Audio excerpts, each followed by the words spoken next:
Good evening, everyone, and welcome to the White House. Tonight is part of a rich tradition here at the White House of celebrating the holy days of many faiths and the diversity that define us as a nation. So these are quintessentially American celebrations. People of different faiths coming together with humility before our Maker to reaffirm our obligations to one another. Because no matter who we are or how we pray, we're all children of a loving God. Now, this year, Ramadan is entirely in August. That means the days are long, the weather is hot, and you are hungry.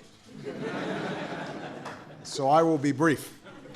I want to welcome the members of the diplomatic corps who are here, the members of Congress, including two Muslim American members of Congress, Keith Ellison and Andre Carson, and leaders and officials from across my administration.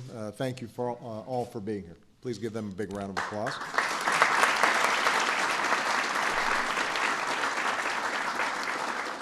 To the millions of Muslim Americans across the United States and the more than 1 billion Muslims around the world, Ramadan is a time of reflection and a time of devotion.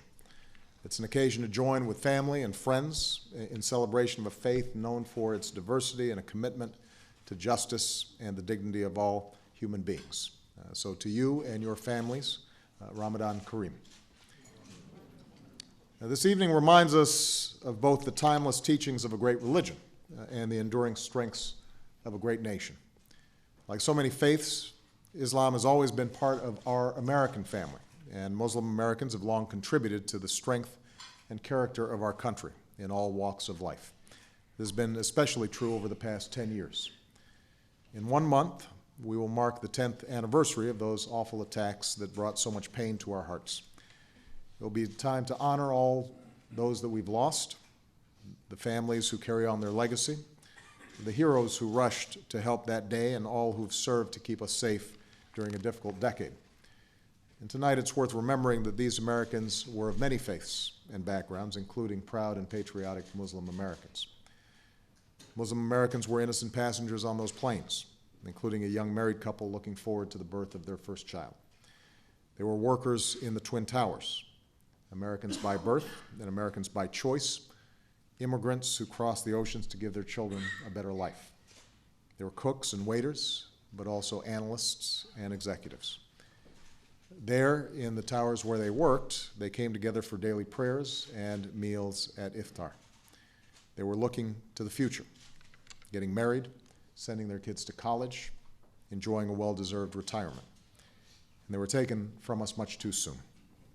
And today, they live on in the love of their families and the nation that we'll never forget.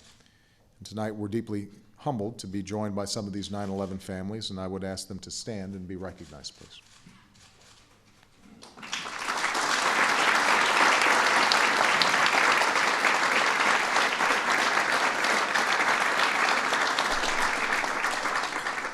Muslim Americans were first responders. The former police cadet who raced to the scene to help and then was lost when the towers collapsed around him. The EMTs who evacuated so many to safety.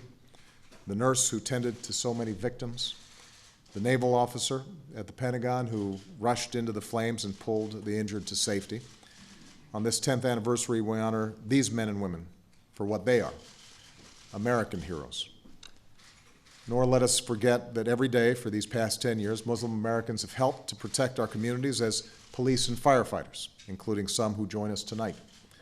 Across our federal government, they keep our homeland secure, they guide our intelligence and counterterrorism efforts, and they uphold the civil rights and civil liberties of all Americans. So make no mistake, Muslim Americans help to keep us safe. We see this in the brave service of our men and women in uniform, including thousands of Muslim Americans. In a time of war, they volunteered, knowing they could be sent into harm's way. Our troops come from every corner of our country with different backgrounds and different beliefs, but every day they come together and succeed together as one American team. During the 10 hard years of war, our troops have served with excellence and with honor. Some have made the ultimate sacrifice, among them Army Specialist Kareem Khan. Galvanized by 9/11 to serve his country, he gave his life in Iraq and now rests with his fellow heroes at Arlington. And we thank Kareem's mother, El-Sheba, for being here again tonight.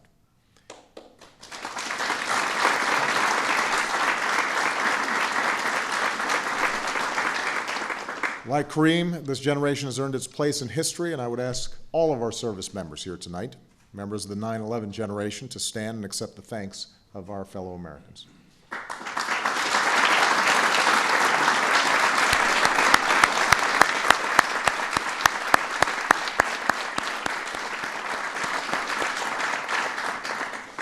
This year and every year, we must ask ourselves, how do we honor these patriots, those who died and those who served?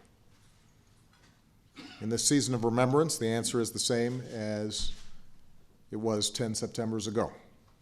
We must be the America they lived for and the America they died for, the America they sacrificed for.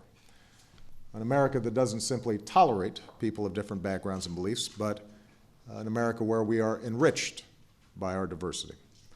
An America where we treat one another with respect and with dignity, remembering that here in the United States there is no them or us, it's just us.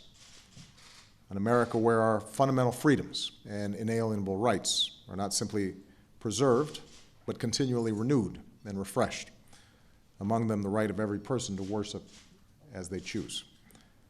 An America that stands up for dignity and the rights of people around the world, whether a young person demanding his or her freedom in the Middle East or North Africa, or a hungry child in the Horn of Africa, where we are working to save lives. Put simply, we must be the America that goes forward as one family, like generations before us, pulling together in times of trial, staying true to our core values, and emerging even stronger. This is who we are. This is who we must always be. Tonight, as we near a solemn anniversary, I cannot imagine a more fitting wish for our nation. So God bless you all, and God bless the United States of America. Thank you.